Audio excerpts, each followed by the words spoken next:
मुंबई पुणे एक्सप्रेस वेवरील connecting link आजपासून दोन्ही बाजूंनी सुरू होणार आहे। कनेक्टिंग लिंकमुळे मुंबई पुणे प्रवासाचा वेळ हा मोठ्या प्रमाणात वाचणार आहे।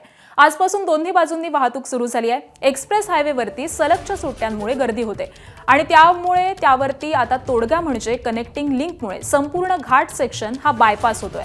काल दुपारी कार्यक्रम संपल्यानंतर मुंबईहून पुण्याकडे जाणारा मार्ग हा खुला करण्यात आला, तर कार्यक्रमाचं स्टेज असल्यामुळे पुणे ते मुंबई लेन ही काही काळ बंद होती।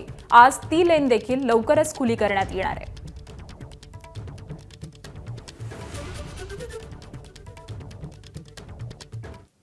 आता या प्रकल्पाची वैशिष्ट्य, पुलाचं बांधकाम, बोगद्याचं बांधकाम, त्याच्या सोयी सुविधा, त्यामधील इमर्जन्सी सिस्टीम याबाबत आमचे प्रतिनिधी अक्षय भाटकर हे अधिकची माहिती देतात। पाहूयात। टायगर व्हॅलीच्या समोर बांधण्यात आलेला हा अत्यंत अवाढव्य असा ब्रिज, ज्याला केबल स्ट्रेट ब्रिज असं म्हणतात, आणि हा ब्रिज जो आहे तो या प्रकल्पाचं सगळ्यात मोठं आकर्षण आहे। आणि या ब्रिजला बनवण्यासाठी सगळ्यात जास्त कठीण गोष्टींचा सामना या इंजिनियर्सला करावा लागला होता, कारण की हा प्रकल्प जो आहे त्या प्रकल्पामधला हा ब्रिज तब्बल 182 मीटर उंच असलेला आहे। आणि हा जो मधला पायलॉन आहे, पायलॉन म्हणजे हा मधला ज्या ठिकाणी केबल्स जोडले गेलेले आहेत, तो पायलॉन, तो खांब जो आहे तो 182 मीटर उंच, इतका प्रचंड उंच आहे।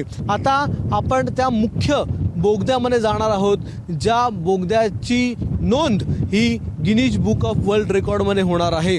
अशा प्रकारचे 2 बोगदे आहेत। आपण पाहता, एक पुण्याच्या दिशेने जाणारा बोगदा आहे, तर त्याच्याच बाजूला पुण्यावरून मुंबईच्या दिशेने जाणारा बोगदा आहे। 9 किलोमीटर लांबीचा हा बोगदा आहे आणि त्यामुळे या बोगद्यामध्ये फ्रेश हवा, ऑक्सिजन येणं गरजेचं आहे। म्हणूनच या बोगद्यात अत्याधुनिक अशी व्हेंटिलेशन सिस्टीम ठेवण्यात आलेली आहे। एका बाजूला आपला SOS म्हणजेच त्या निळ्या कलरचा हा जो साईन बोर्ड दिसतोय, त्या साईन बोर्डचा अर्थ असा आहे की या ठिकाणी इमर्जन्सी फोन कॉल करण्यासाठी या ठिकाणी फोन सिस्टीम ठेवण्यात आलेली आहे। इथे एका बाजूला जर आपण पाहिलात तर दोन्ही बोगदे जे आहेत ते एकमेकांना जोडण्यात आलेले आहेत।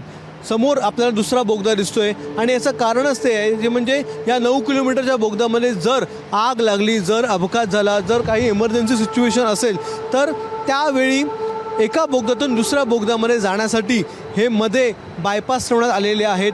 आतमध्ये CCTV देखील आहे, जे CCTV देखील एका अत्याधुनिक यंत्रणेला जोडलेले आहेत। त्या CCTVच्या माध्यमातून संपूर्ण या बोगद्यामध्ये गाड्यांचं जे परिचालन आहे त्या परिचालनावर लक्ष ठेवता येणार आहे। या प्रकल्पातून आपल्याला येणाऱ्या काळामध्ये मुंबई, पुणे, पश्चिम महाराष्ट्र, मराठवाडा, कोकण या सगळ्या भागाचा आर्थिक सामाजिक विकास घडताना दिसणार आहे। कॅमेरामन विनेश अक्षय भाटकर, ABP माझा। ABP माझा, उघडा डोळे बघा नीट।